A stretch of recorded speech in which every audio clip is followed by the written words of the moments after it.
Բարև, ես 5-4 դասարանի Նանե Ավետիսյանն եմ։ Իսկ ես սովորող Լիլի Բադեյանն։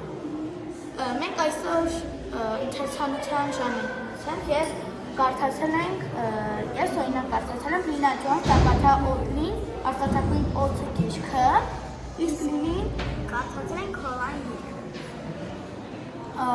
Ես ուզում եմ ասեմ, որ ես կարդացել եմ 14 էջ և դա շատ հետաքրքիր էր։ Ինքը շատ առեղծվածային է, այսինքն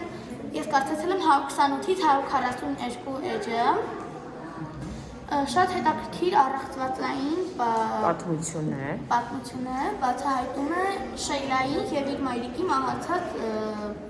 ավտի Շեյլա Սմիթը, ով կորել է, աշխատող էր ազգային պատկերասրահի։ Ինքը Ագաթան իր աշխատողի Արտուրի հետ ուզում էր գտնել իրեն և նաև իր մայրիկին, ով 7 տարի առաջ մահացել էր։ Քորոլայն գիրքը մի աղջկու մասին է, որը հայտնվել է մի քաղաքում, որը իրան ծանոթ չէ,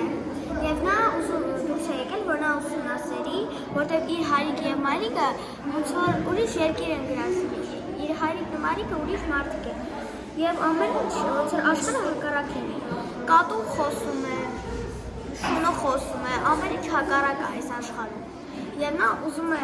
հասկանալ այս աշխարհում ինչ է պատահել։ Շատ տաքսիկ գիրքը Քորոլայնը, առաջարկում եմ, որ դուք կարդաք հենց Քորոլայն գիրքը։ Այն շատ գեղեցիկ գրված, շատ կոկիկ գիրք է։ Ուզում եմ ասել, որ Ագաթա Օդլին ունի 3 մաս այս գրքից, սա առաջինն է, խորհրդավոր բանալին, իսկ սա երկրորդի անվանումը չգիտեմ, իսկ ես կարդում եմ միանգամից երրորդ մասը գրքի։ Ինչու՞։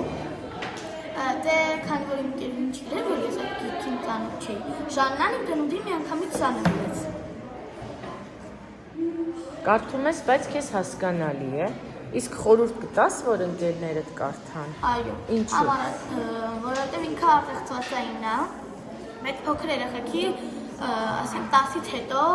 9-10 տարեկաններին ու դրանից հետո են թողնում, որովհետև ես մի քիչ կարելի ասել վախենալու է, բայց ինձ համար չէ։ Ես ուզում եմ մի մասը առանձնացնել դες համար, որը ինձ շատ է հետաքրքրել, քանի որ այս գիրքը անգլերենից հայերեն է թարգմանած, ինքը հայերենով է բերում, այսպիսի ստար անգլերենով ընդամենը հայտնաբերված է Վան Գոգի նկարներից արևածաղիկների վրա, որը հայտնաբերել է Ագաթա Օդլին։ Եվ գրքում դա ներկայացված է։